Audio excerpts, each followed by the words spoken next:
Bonjour. Bonjour. Bonjour. Bonjour. Bonjour. Bonjour. Dans le cadre scolaire, nous participons à un atelier radio mené par 2 journalistes de la radio SPP. Nous sommes tous au collège d'Orvaillant à Gennevilliers. Nous avons tous entre 15 et 16 ans. Nous habitons tous dans des grands ensembles. Aujourd'hui, on vous parle de Gennevilliers, de ce qui a changé dans cette ville et pourquoi. Pour ce projet, nous allons effectuer une interview avec plusieurs personnes. Gérard Vidal, un ancien ouvrier de chaussons et une spécialiste de l'urbanisme. Nous avons eu cette idée après avoir vu le film Mes chers camarades. Et parce que nous sommes des habitants de Gennevilliers.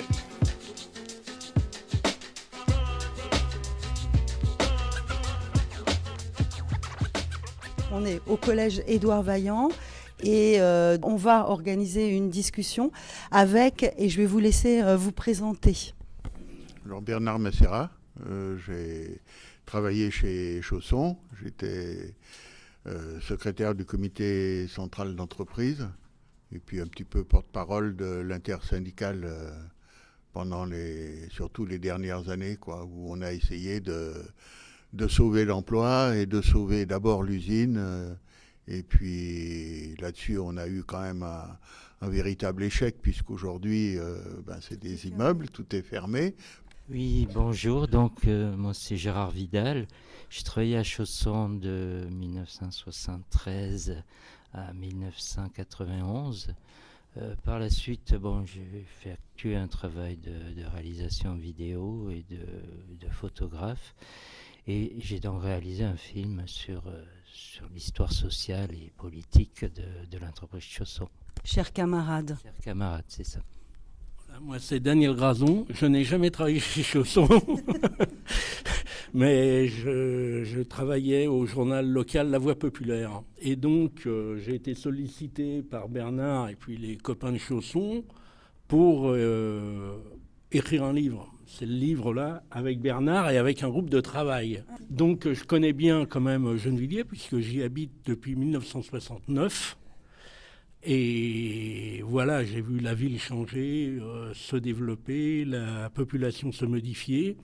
On le voit là, à l'emplacement des usines Chausson, où il y a l'écoquartier qui est très densifié.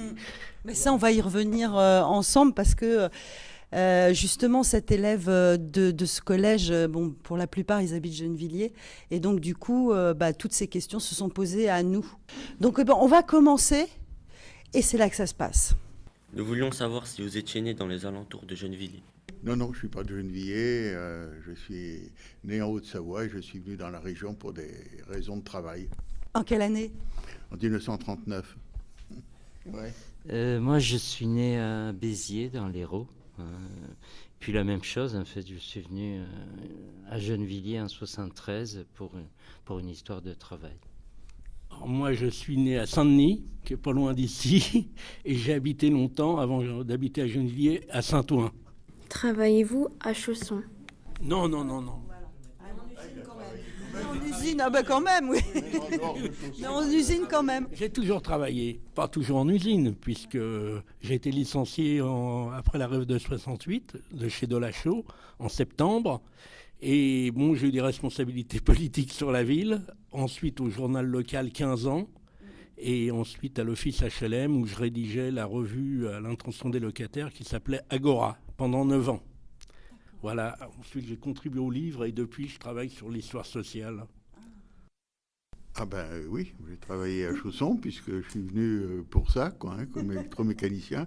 D'abord, comme dit Gérard, j'avais pas choisi, j'avais envoyé des CV. Je suis rentré comme intérimaire pendant 2 ans à Asnières. Et puis ensuite, j'ai réussi à me faire embaucher, quoi. Pourquoi je me suis intéressé à Gennevilliers ? Parce que c'est là qu'il y avait du travail et du fait qu'après, j'étais dans le syndicat, au comité d'entreprise. Donc, il y a plein de liens avec la population de Gennevilliers et la municipalité. Voilà, donc, Oui, moi, j'ai pas spécialement choisi Gennevilliers. En fait, j'ai envoyé des courriers pour chercher un emploi. Il s'est trouvé que j'ai eu une réponse de Renaud Biencourt et de Chausson à Gennevilliers.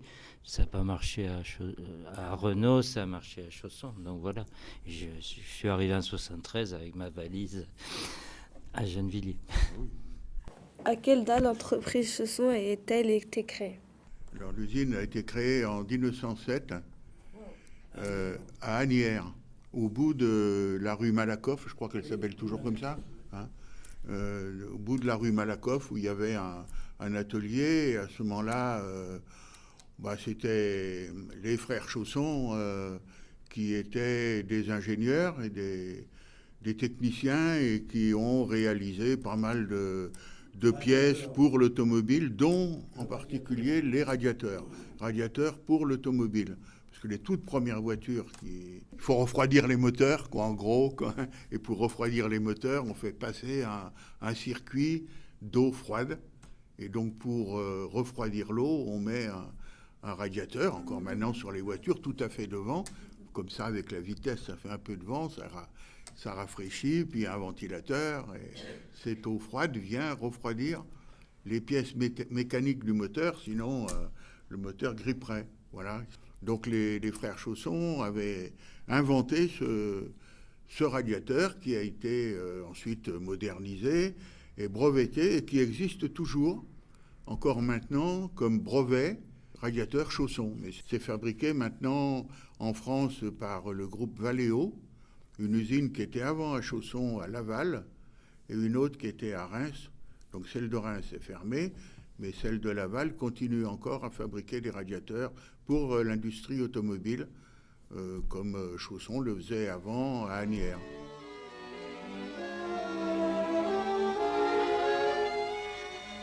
Bon, vous avez votre brochure d'accueil?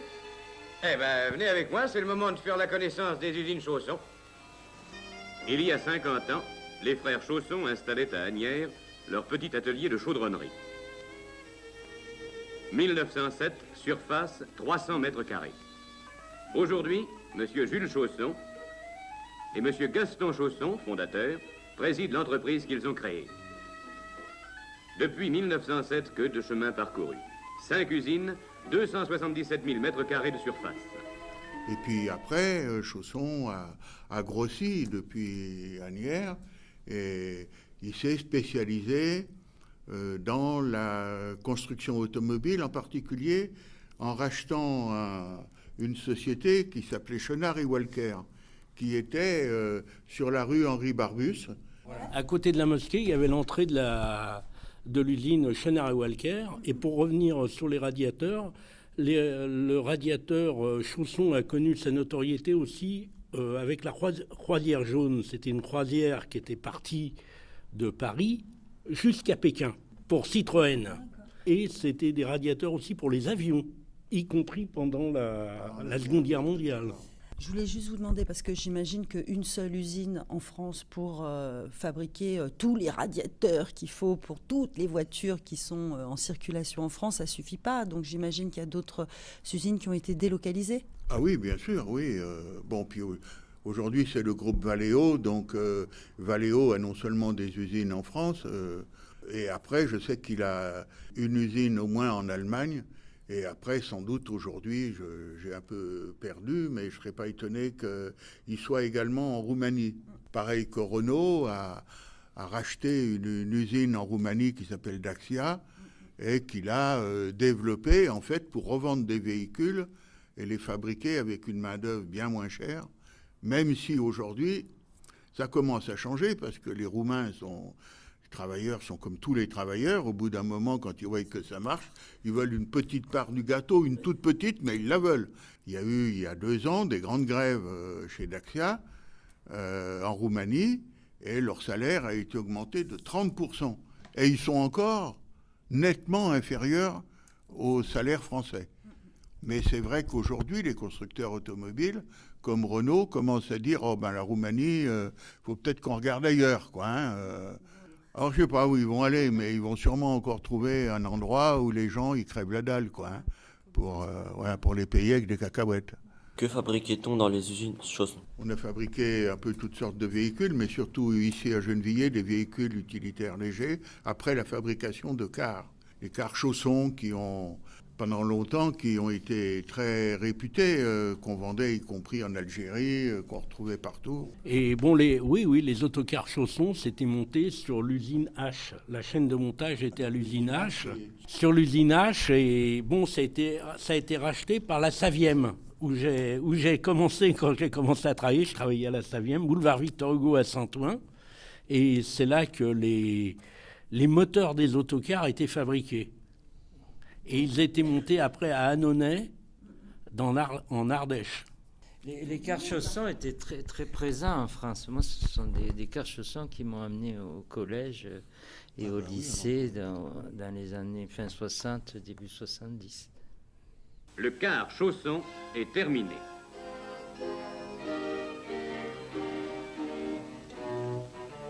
Son élégance, son confort, sa sécurité en ont fait l'un des plus appréciés des véhicules de transport en commun.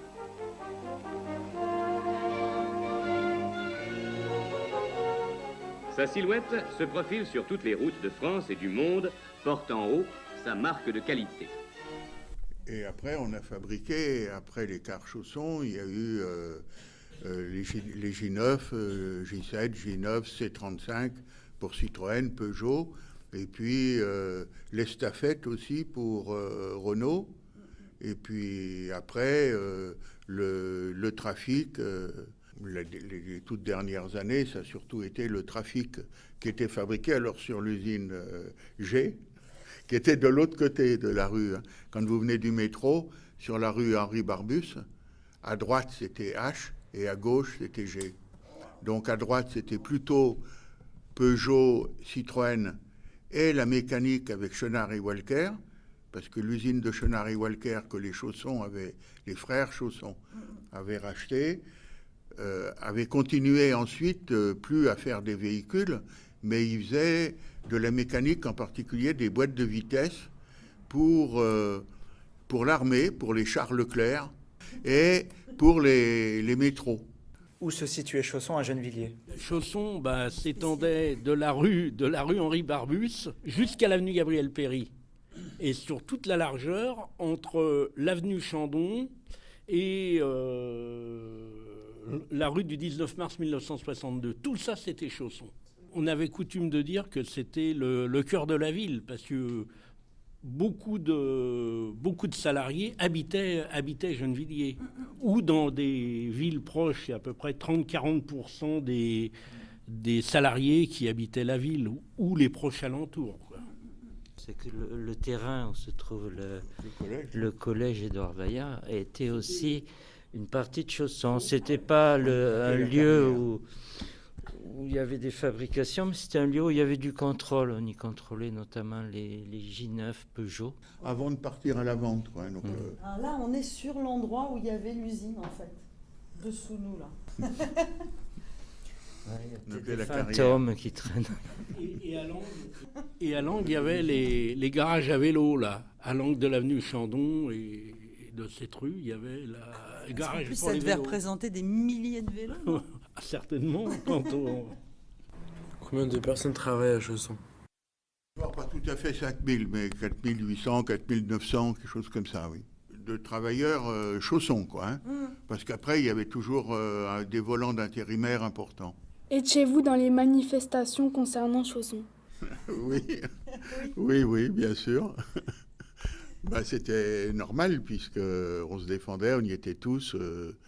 En début aussi, en lien avec Creil, parce que Creil, l'usine de Creil était aussi une usine Chausson, et qui était la première qui a été le plus impactée, par la fermeture. Chronique d'une mort annoncée depuis maintenant 3 ans. Le nouveau ministre de l'Industrie, Yves Galland, a annoncé hier la fermeture définitive en juin 1996 de l'usine Chausson de Creil qui emploie encore un peu plus de 1000 salariés. Et cela contrairement aux promesses du candidat Chirac le 10 février. Reportage Frédéric Crotta, Michel Janoulatos. Je vous certifie que ça va barder. De quelle manière? On va être la flamme de mai 68. Ouais. Toutes les manières, on va le faire. C'est pas fini encore. Et ça se finira en tous les cas, ça se finira mal. Très très mal. Ne vous inquiétez pas. Vous allez faire quoi maintenant? La NPE, ils embauchent. Moi, ça fait 26 ans que je rate dans cette boîte. J'ai laissé ma soeur, j'ai laissé ma peau. Hein, j'ai 44 ans, j'ai 2 gamins. Hein, qu'est-ce que je vais faire demain? Et donc on a essayé d'unir au maximum les travailleurs pour avoir le rapport de force le plus favorable pour faire avancer nos revendications. Alors bien sûr qu'on était tous dans l'action. Et je me souviens même d'y avoir croisé Daniel l'une autre fois, alors qu'il n'était pas à Chausson, mais qui venait parce qu'il s'intéressait au mouvement avec d'autres, comme dans la population de Gennevilliers. Oui, bien sûr. En fait, mon premier mouvement, c'est pas une manifestation, c'était la grève de 75. Et c'est ce mouvement qui m'a plongé dans le mouvement syndical, en fait. Ça a été pour moi les premiers pas de la lutte. Hein. C'était un moment où il fallait un peu choisir son camp. Il se trouvait que j'étais du côté des grévistes. Et j'ai continué par la suite. Après des manifestations, des grèves, des mouvements, on en a connu... ce serait quasiment impossible de les énumérer. À part les quelques grands conflits dont évoqués... outre celui de 75, de 2 mois, avec occupation. Il y a eu une grève importante en 83 et également en 88. Bon, mais entre tous ces mouvements-là, il y a eu quantité d'actions, d'ateliers, de mouvements, de grèves, de manifestations. Et après, sur la fin, énormément de mouvements à l'extérieur pour défendre l'entreprise, ou du moins défendre l'emploi et l'avenir des salariés. Je crois que la grève 75 en particulier, dont parlait Gérard tout à l'heure, a été une grève de 2 mois, mais qui portait essentiellement sur les salaires, les conditions de travail. Il y avait le journal Le Monde qui avait fait un grand article sur cette grève, et en disant, chez Chausson, c'était les bagnards de l'automobile. C'était marqué en titre, les bagnards de l'automobile. Parce que les conditions de travail étaient extrêmement difficiles. Il n'y avait pas d'automatisation, il n'y avait pas grand-chose qui aidait l'ouvrier à faire son travail dans des conditions normales, j'allais dire. D'où la révolte. 83, je dirais que ça a peut-être été plus une grève sur la dignité, la reconnaissance et en particulier des travailleurs OS, ceux qui étaient sur chaîne.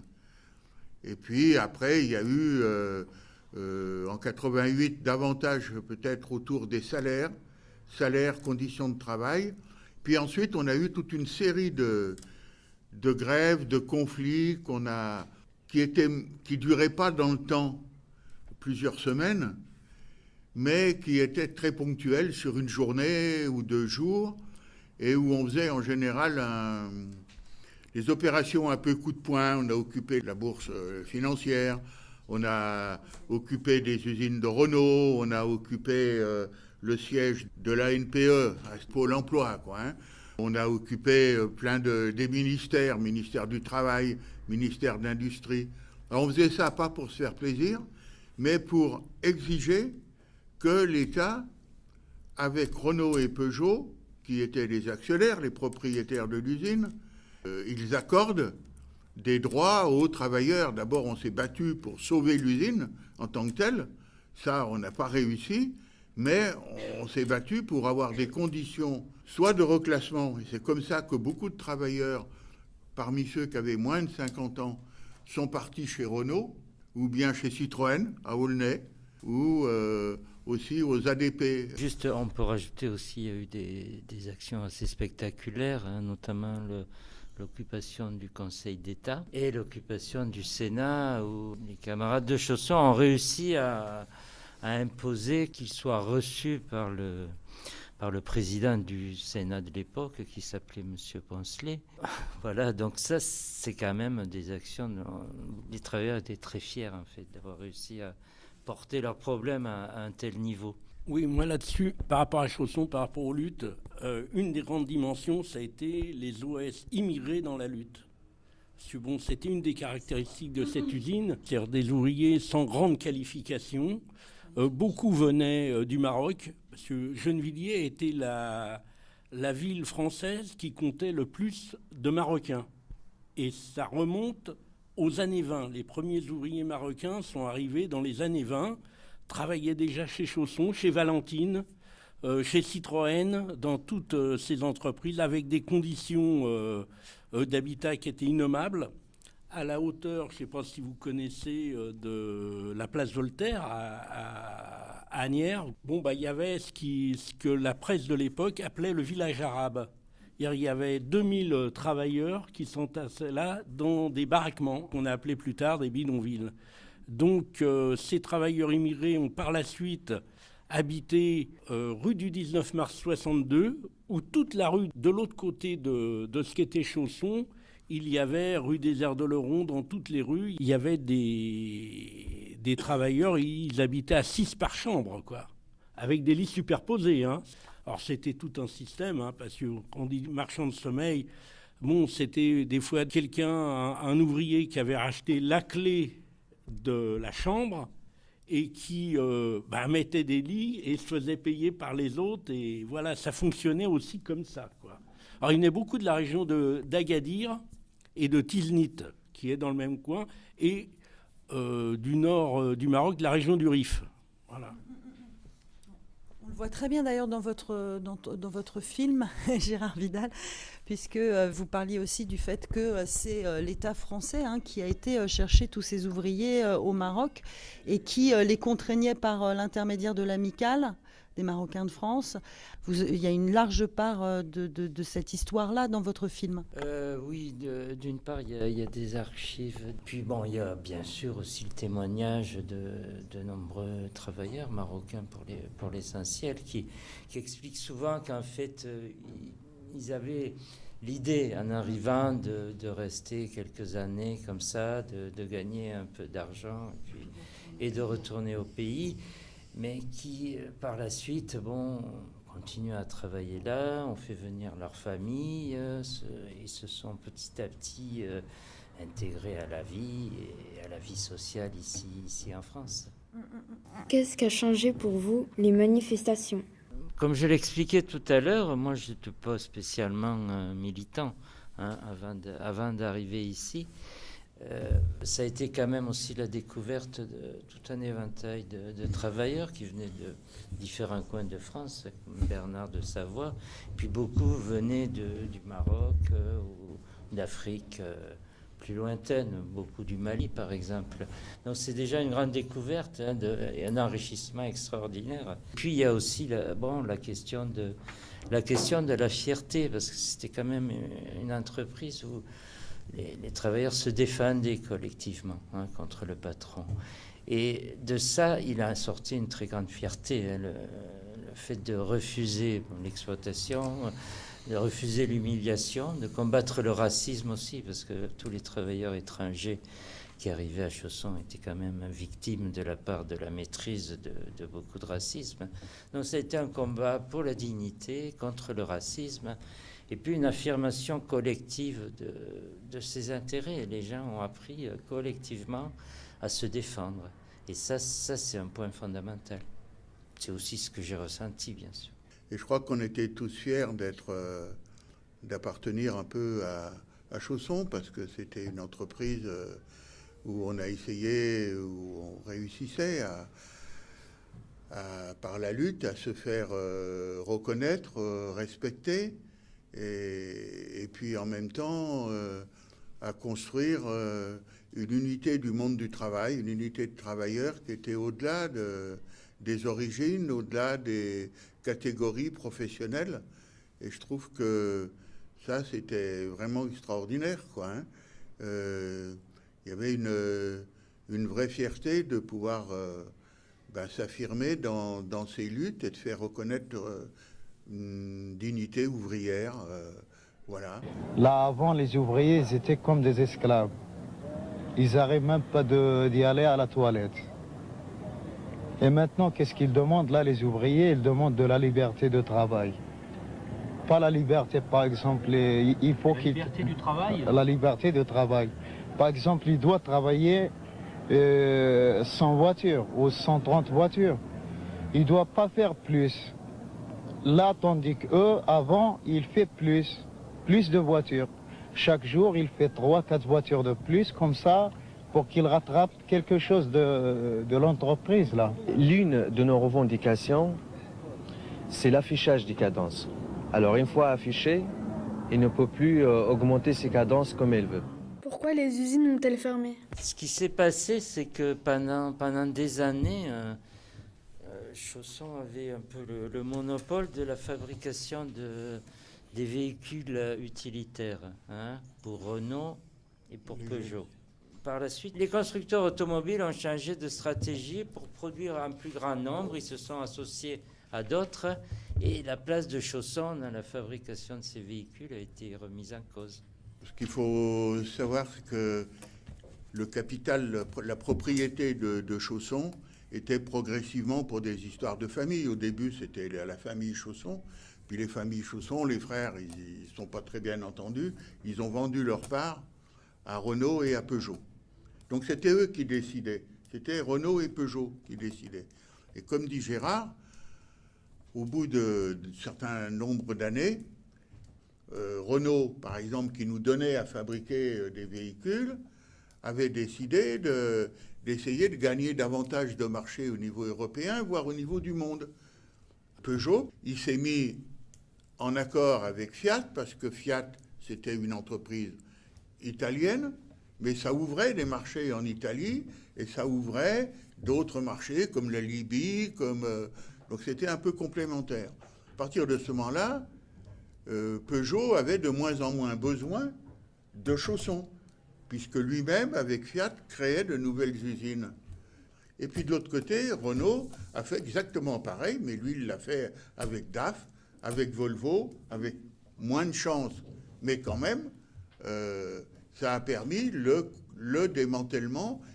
Et pour Renault, Peugeot, pour eux, que ce soit les travailleurs de Chausson qui fassent les véhicules, ou que ce soit d'autres travailleurs, comme je vous disais, en Roumanie, ou je ne sais pas où, au Maroc, ou bien au Brésil, ils ont créé d'autres usines, et du coup, ils ont de fait retiré tout travail aux usines de Chausson.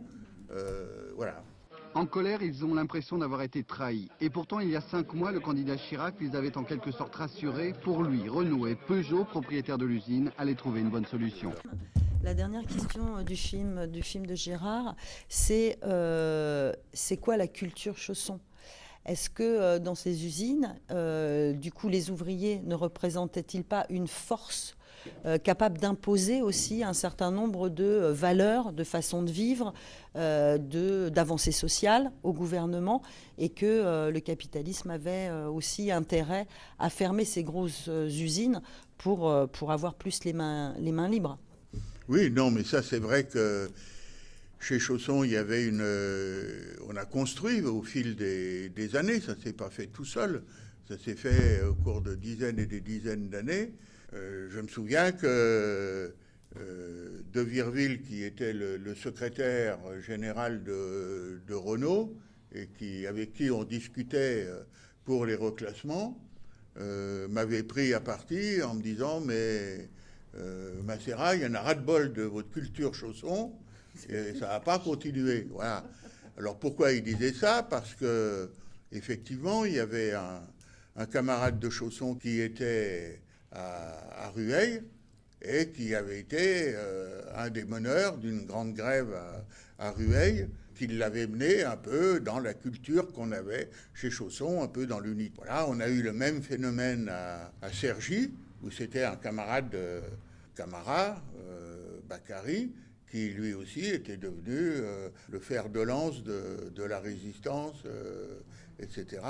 Et puis à Flins également, on avait l'arrivée de travailleurs de Chausson qui remettait un peu en cause un ensemble de pratiques et de revendications. Mais ça, c'est vrai globalement. Le patronat a toujours cherché à contrer, à démolir les lieux qui étaient les plus en résistance, quoi, hein. Voilà, on l'a vu dans des conflits encore tout récents, ou bien au niveau du Code du travail, ce qui se passe aujourd'hui. Les seuls outils qui sont entre les mains des travailleurs, eh ben, voilà, on essaye de les casser pour mieux exploiter les travailleurs, la main-d'œuvre. Donc c'est pour ça qu'il faut résister, qu'il faut s'organiser, qu'il faut rester ensemble pour résister, quoi. Voilà. Oui, la culture chausson, en fait, oui, c'est ce qui Bernard, en fait. C'est une histoire très ancienne, d'ailleurs, hein, qui remonte, si je vous parle du Front populaire, je ne sais pas si ça vous dira quelque chose, mais c'est à cette époque-là, dans les années 30, en 1936, hein, il y a déjà eu toute une série de grèves très importantes, hein. C'était pas qu'à Chausson, mais Chausson en faisait partie, était très imprégné par cette histoire-là. Et il y avait déjà un mouvement syndical très fort, hein, à l'époque. Dans ces années-là, c'était essentiellement la CGT qui avait peut-être 80% des voix. Puis par la suite, le mouvement syndical s'est enrichi. Il y a une CFDT qui s'est développée, une CFDT assez particulière, hein, où les gens ont pris en main un peu leur avenir. Donc, il y a eu à la fois richesse syndicale, politique, et des expériences de démocratie aussi très importantes dans les luttes, dans l'organisation des luttes. Donc tout ça, c'est une accumulation d'expériences pour les travailleurs qui ont forgé leur dignité, comme on disait, qui ont forgé leur culture. Et cette culture chausson, c'était l'idée, on ne se laisse pas faire par le patron. Qu'ont fait les ouvriers après la fermeture de l'usine ? On a créé une association des anciens travailleurs de Chausson, et à peu près une fois par an, on réunit tout le monde pour essayer de... Là, la dernière fois, on était, je ne sais plus combien 150. Voilà, 10 ans après, on est encore 150 à se réunir. Voilà, ça veut dire qu'il y a des choses qui continuent, d'autant plus que à Chausson, il y avait, en particulier sur les ateliers d'emboutissage, il y avait pas mal d'amiante, donc de poussière d'amiante, et on a beaucoup de travailleurs qui sont atteints de cancer de l'amiante. Et donc, on constitue un ensemble de dossiers pour faire valoir les droits des travailleurs qui sont victimes de ces types de cancers consécutifs à leur travail à l'usine. Lorsque les travailleurs sont devenus immédiatement au moment de la fermeture, il y a eu un peu deux catégories. Il y a eu ceux à qui on proposait des reclassements, et on avait obtenu que les gens pouvaient aller dans l'usine, par exemple, pendant 3 mois, et puis au bout de 3 mois, ils avaient la possibilité de revenir si ça ne marchait pas, ou s'ils ne se sentaient pas bien ou autre, et ils revenaient à l'usine. Et voilà, il y en a plusieurs qui ont fait un peu des allers-retours de façon à ce que le reclassement se passe du mieux possible. Et puis, il y avait les plus âgés qui sont restés sur le site, en attendant d'avoir l'âge pour partir en pré-retraite, quoi, hein, voilà. Pourquoi avez-vous fait ce documentaire sur Chausson ? En fait, c'est pas le premier documentaire. J'en avais déjà fait un en 94 qui s'appelait Le cœur à la lutte. C'était une commande du comité d'établissement à ce moment-là. Et là, j'avais envie, en fait, de reprendre ce sujet et de le construire autour de différents portraits des acteurs de cette entreprise et de cette lutte, hein, pour qu'ils puissent s'exprimer à la première personne et puis qu'ils développent un peu ce que cette histoire leur avait apporté.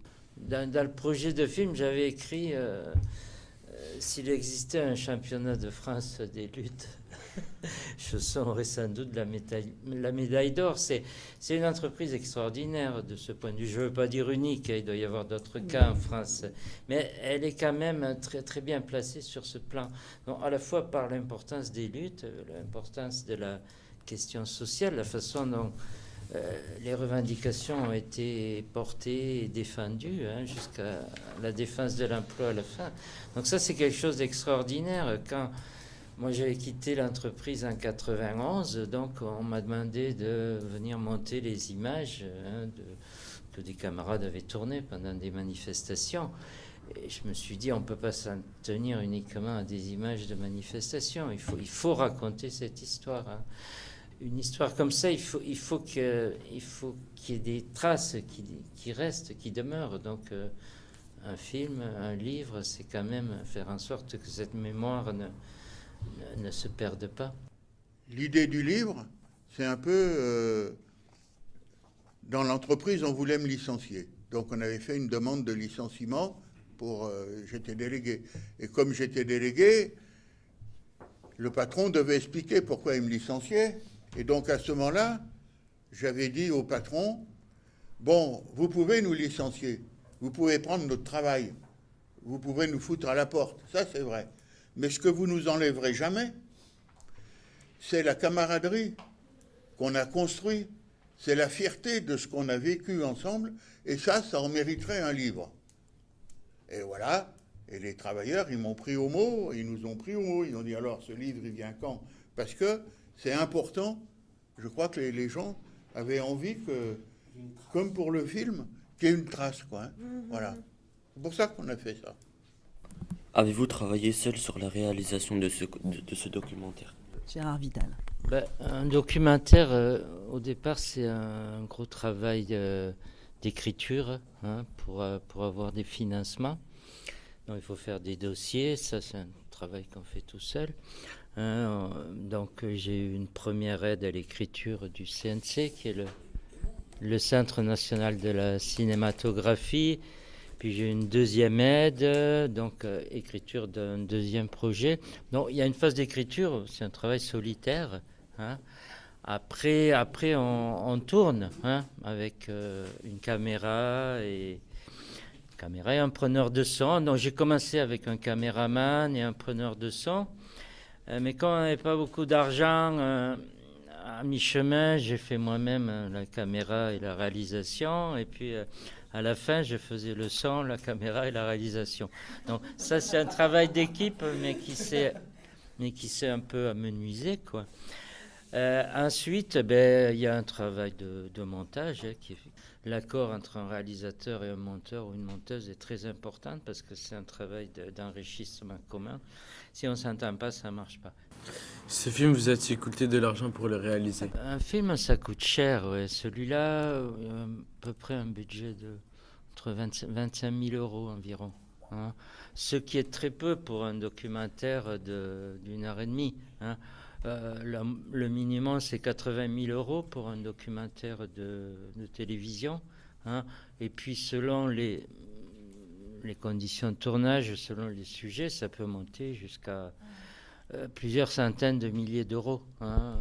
Cher camarade est passé à la télé? Non, Cher camarade n'est pas passé à la télé. Combien de temps vous a pris la réalisation de ce film?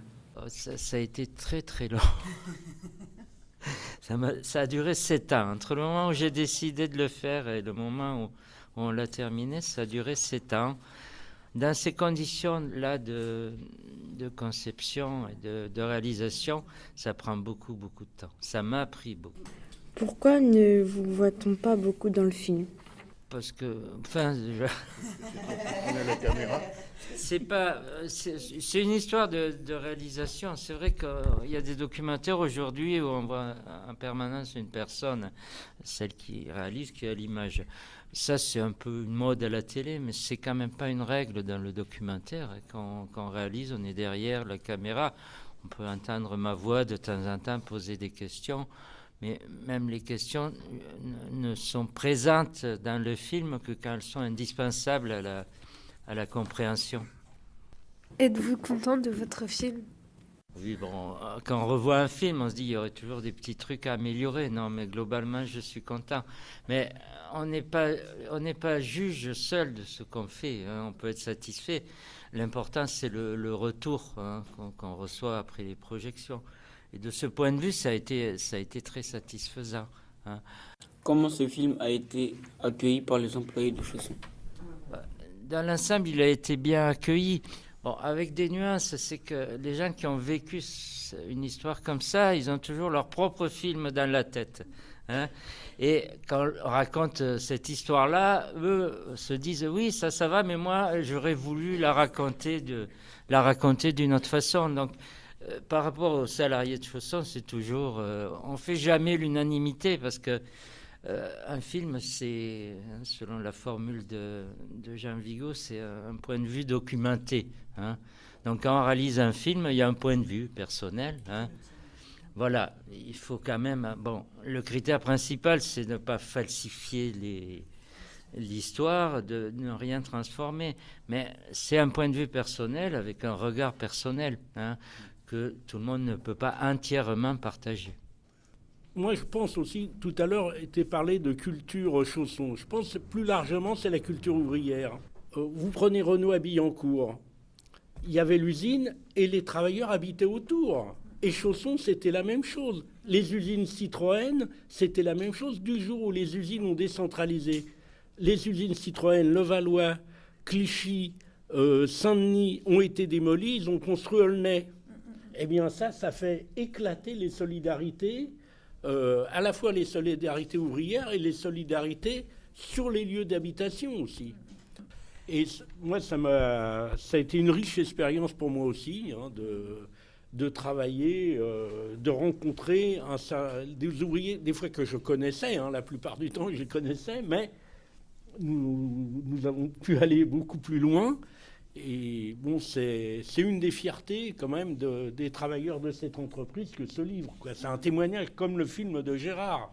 C'est aussi un témoignage de ce qu'a été l'usine. Sinon, d'ailleurs, il y a peu d'usines sur Gennevilliers où il y a eu un ouvrage, il n'y a pas d'autres usines où il y a eu un ouvrage de ce type hein, jusqu'à maintenant. Et la ville de Gennevilliers naquit de l'industrie.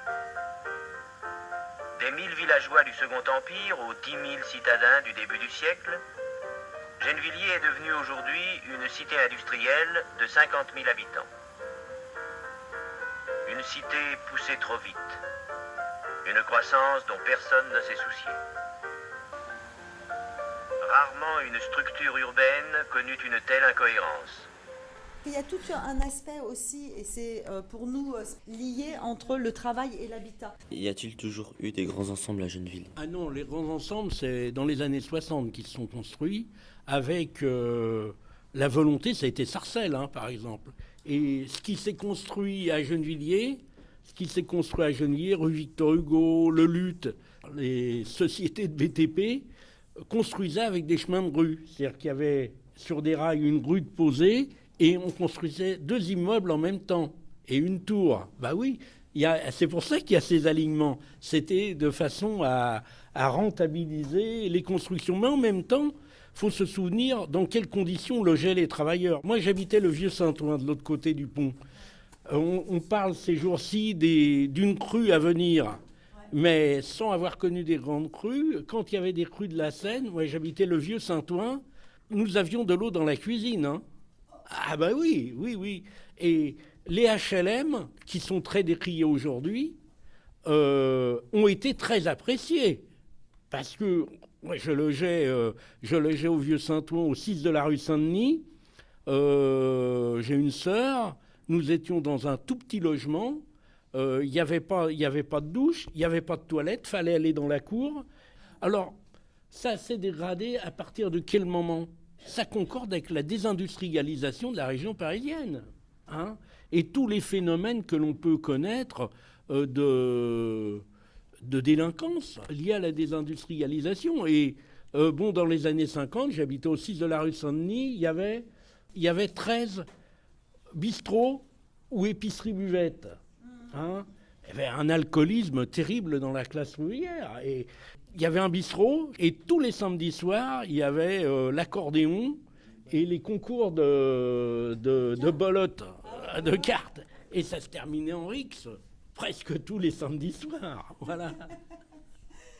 Le quartier du Fossé de l'Aumône a été créé quand et pourquoi ? Alors, le quartier de le Fossé de l'Aumône, c'est... Ouais, là-bas, par là-bas. Avant, au Fossé de l'Aumône, il n'y avait que des champs. Il n'y a pas su Gennevilliers, c'était que des maraîchers. Gennevilliers, les maraîchers allaient vendre leurs poireaux et leurs légumes et tout aux Halles de Paris. Hein. Et c'est un des premiers quartiers qui s'est construit avant les Agnettes et le Luth bien après, et où les gens y vivaient très bien. Bon, aujourd'hui, c'est malheureusement frappé par le chômage. Pourquoi il n'y avait pas de terrain de sport sur ce quartier? C'est vrai qu'il n'y a pas d'infrastructure sportive. Elle est pas loin. En même temps, le gymnase, c'est le gymnase Langevin, qui est à côté du groupe scolaire. C'est un quartier en même temps qui avait vieilli. Mais vous avez raison, il n'y a pas vraiment d'infrastructure. C'est boulot dodo, quoi. Oui, malheureusement pas boulot. Plus boulot maintenant, mais avant boulot dodo, maintenant plus de boulot. Pourquoi une partie de la ville a été changée et pas toute la ville? Sur quels critères? L'écoquartier s'est construit parce que Chausson a été démoli. Ouais. Et l'écoquartier, c'est une grosse opération de spéculation immobilière. Faut quand même le souligner, parce que je ne sais pas si je vivrai assez vieux pour voir ce que ça va devenir dans l'avenir, mais c'est très densifié. Les logements, pour ceux qui peuvent accéder à la propriété, c'est quand même très cher, puisque le F2, c'est 200 000 euros, le F3, 300 000, le F4, 400 000 et le F5, 500 000 euros. Je ne connais pas de Genevillois qui sont en capacité de pouvoir acheter à l'écoquartier. En plus, il y a des barrières partout, hein, c'est barodé. Je ne vois pas très bien comment va pouvoir se dérouler la vie sociale. Il y a un gymnase, mais il est en sous-sol. Hein, il n'est pas en surface comme ça peut être aux Agnettes.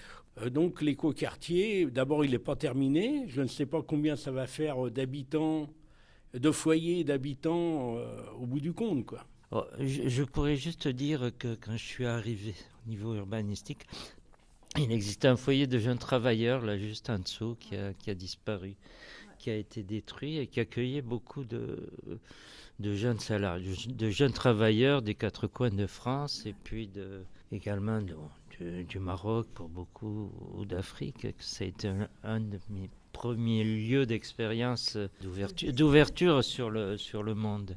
Y a-t-il eu une amélioration des conditions de vie à travers des rénovations? Oui, il y a eu des améliorations des conditions de vie. Bon, les constructions neuves, c'est celles qui sont construites dans les années, fin des années 50, 60, jusqu'au début des années 70.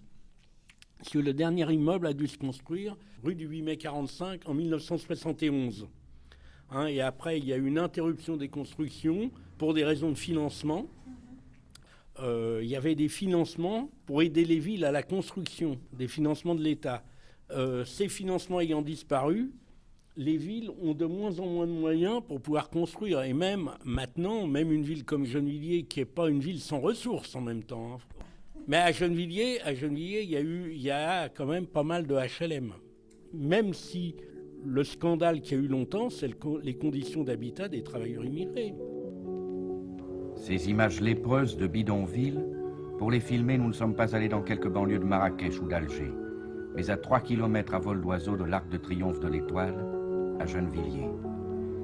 Dans quelques jours, les bulldozers vont raser cette capitale de la misère, où 3000 Nord-Africains, Algériens pour la plupart, vivent dans des conditions que la vérité de ces images me dispense de commenter.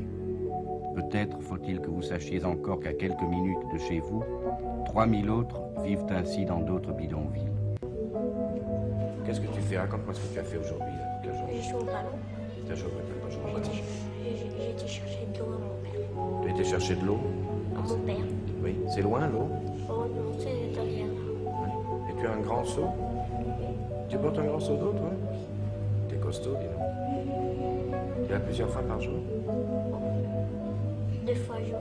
C'est toi qui fais les commissions? Et toi, Amadi? Tu es tunisien, toi? Oui, monsieur. Quel âge tu as? Hein? 11 ans. 11 ans. Il y a longtemps que tu es là? Combien? 4 ans. 4 ans comme Ahmed, alors? On raconte des blagues, c'est pas vrai. Là. Oh, non. Moi, 4 ans et demi, comme ça. À 4 ans et demi, non. Hein? T'as des frères et des sœurs? Ouais. Combien? Oui, 7. Hein? 7. 7? Il y ait un semblant de poste. administration. Il y a le foyer maintenant, ce qu'on appelle le foyer Adoma. Anciennement, foyer Sonacotra. Le président de la Sonacotra, quand ça s'est construit, c'était Claudius Petit. C'était du provisoire.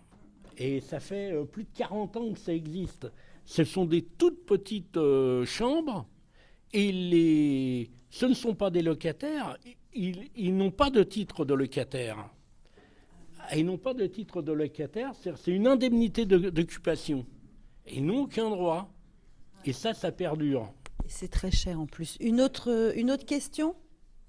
Quelle est la conception des nouvelles constructions à Gennevilliers ? L'écoquartier, c'est l'écoquartier. Pourquoi éco ? Parce que nous, éco, on est contents, mais... C'est des choses de communicants, ça. Il faut le dire. C'est des choses, je le dis.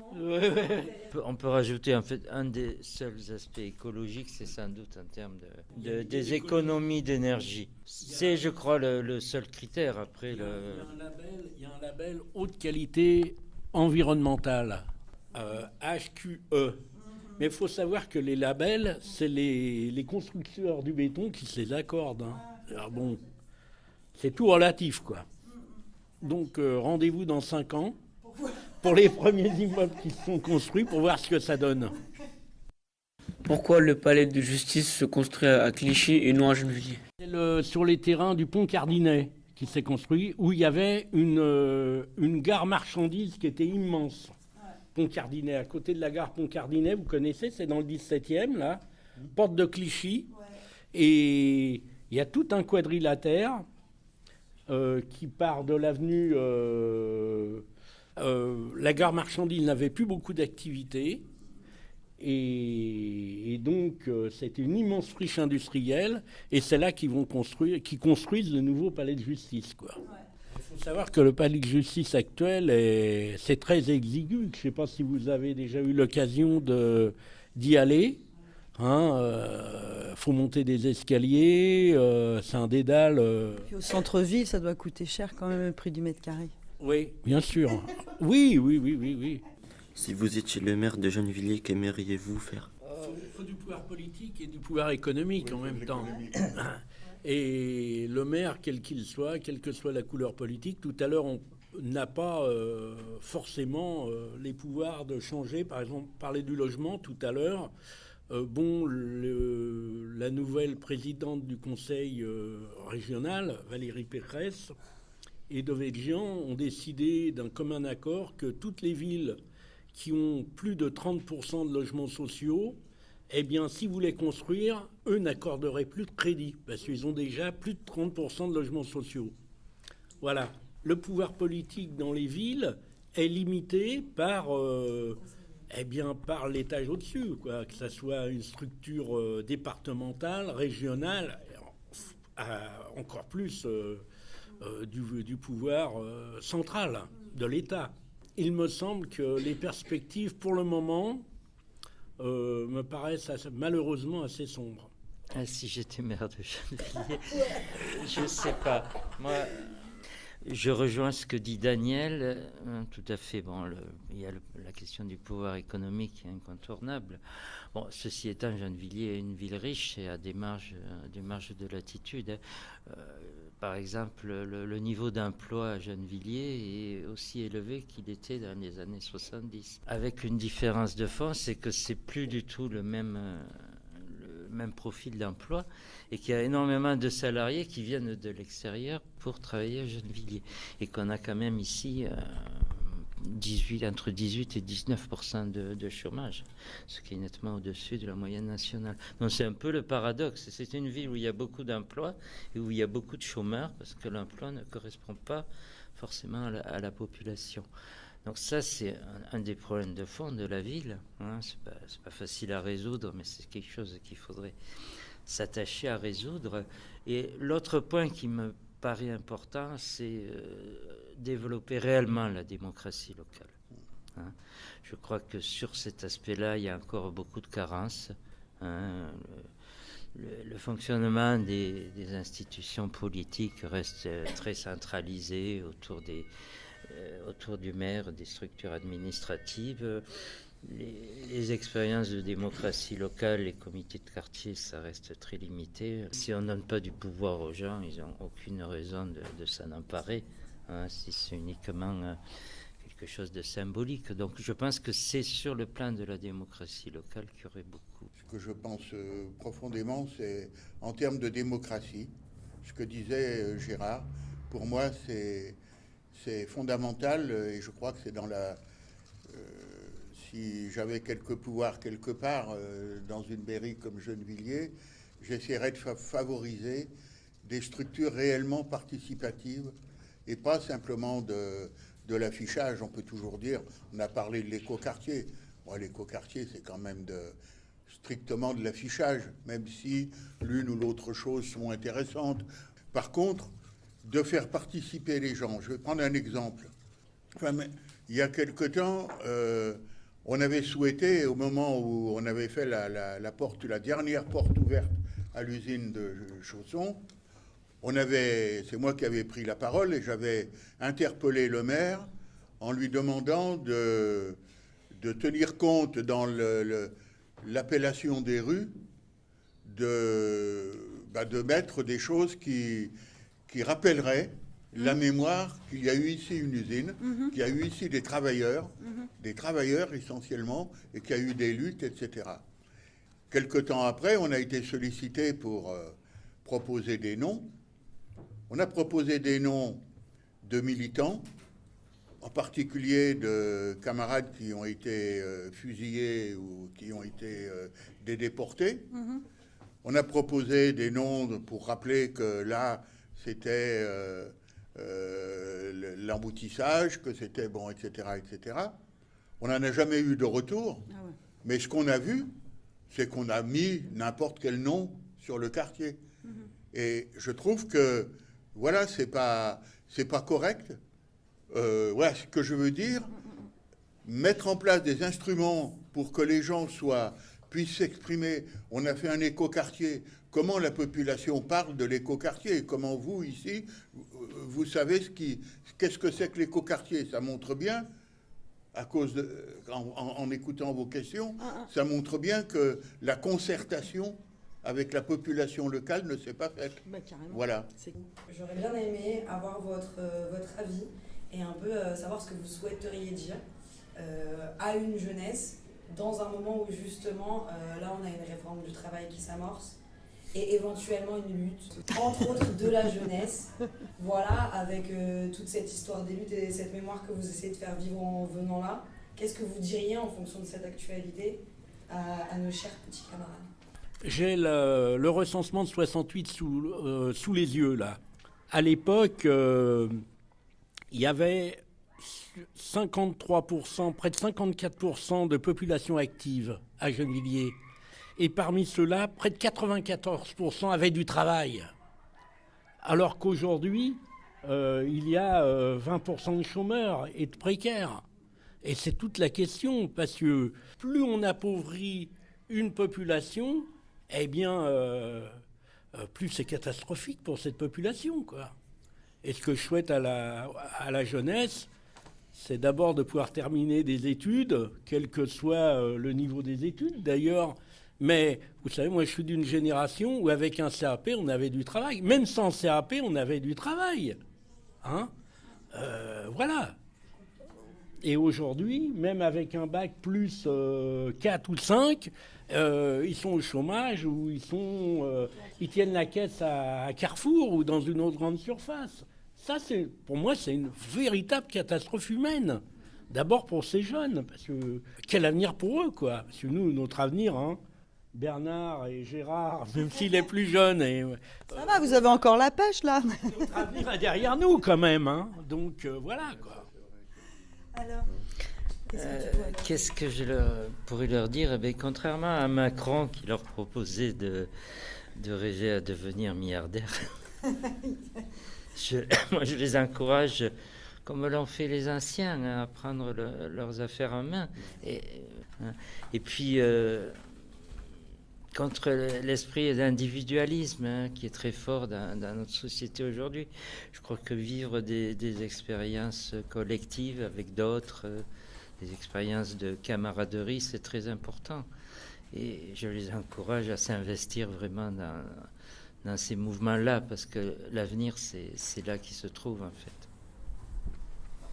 Oui, moi, ce que je souhaite, moi, ou ce que je dirais à des jeunes, à vous, aujourd'hui, c'est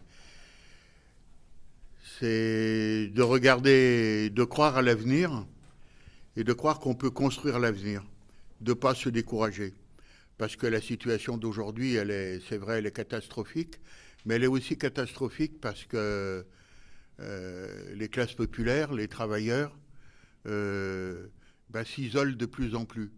Et je crois que moi, ce que je voudrais vous souhaiter, c'est de croire que rien n'est jamais foutu. Ce qui s'est passé chez Chausson, on n'aurait jamais pu croire quand même à un moment qu'on allait arriver au résultat qu'on a obtenu.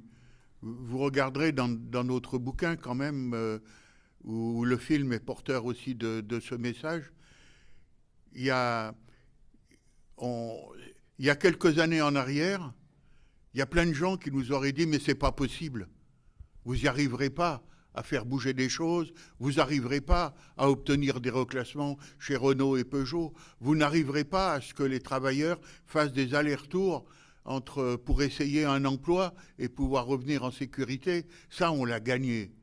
Et on l'a gagné parce qu'on a fini par y croire et par l'imposer. Et je crois qu'il y a des situations aujourd'hui qui sont dramatiques, avec Macron, avec Valls, avec tous ceux qui soi-disant se disent de gauche et nous envoient sur les routes les plus droitières possibles. Je trouve que la jeunesse, il faut que vous croyiez que vous pouvez changer les choses. Et que demain, ça ne sera pas comme hier, mais demain, ça sera ce que vous aurez construit. Et ça, vous pouvez le construire si vous êtes ensemble, si vous mobilisez, si vous croyez que vous pouvez changer les choses. Voilà, c'est ça que moi je souhaite. Et pour moi, je n'ai plus pour très longtemps, certainement, parce que ma carrière, elle est finie, mais tant que je pourrai aller, je serai derrière vous pour vous soutenir et vous encourager. Voilà. C'est tout. Eh bien, merci beaucoup. Bon, ça vous a donné du courage? Dans les yeux des enfants de Gennevilliers, un coin de ciel bleu s'est débarbouillé. Le ciel bleu se défend, mais il va briller dans les yeux des enfants de Gennevilliers. On s'est battu pour les roses et le pain, pour pouvoir un jour leur remettre enfin dans le cœur, dans les mains, dans le fond des yeux, le bonheur d'un lendemain construit pour eux.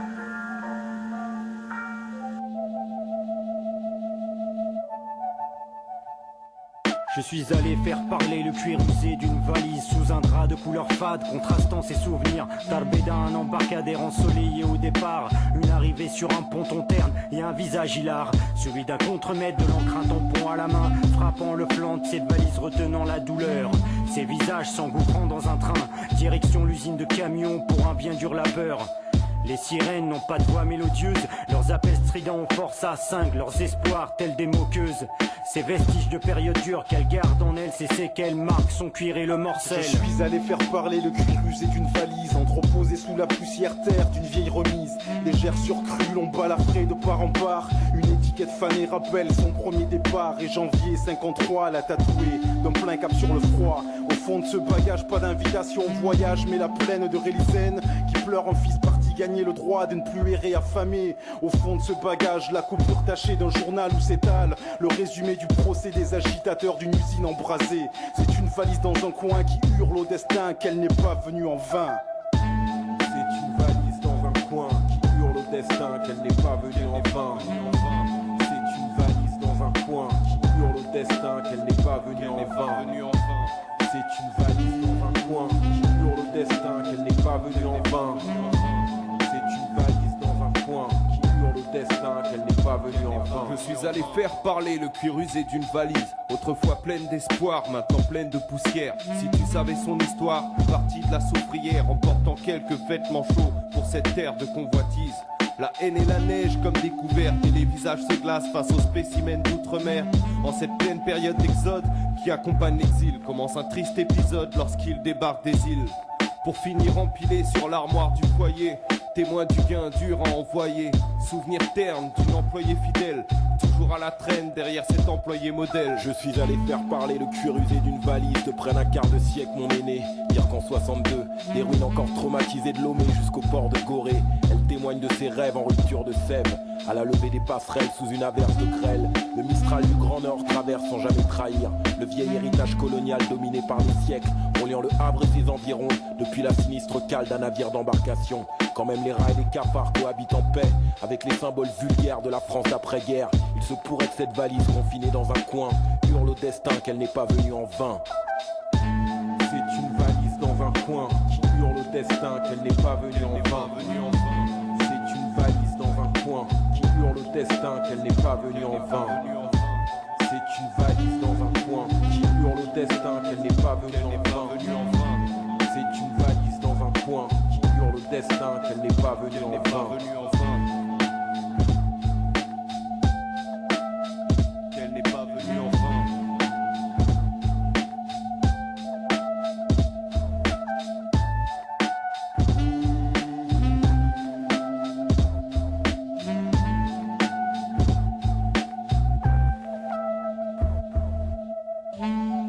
Hein, 2002, la rumeur.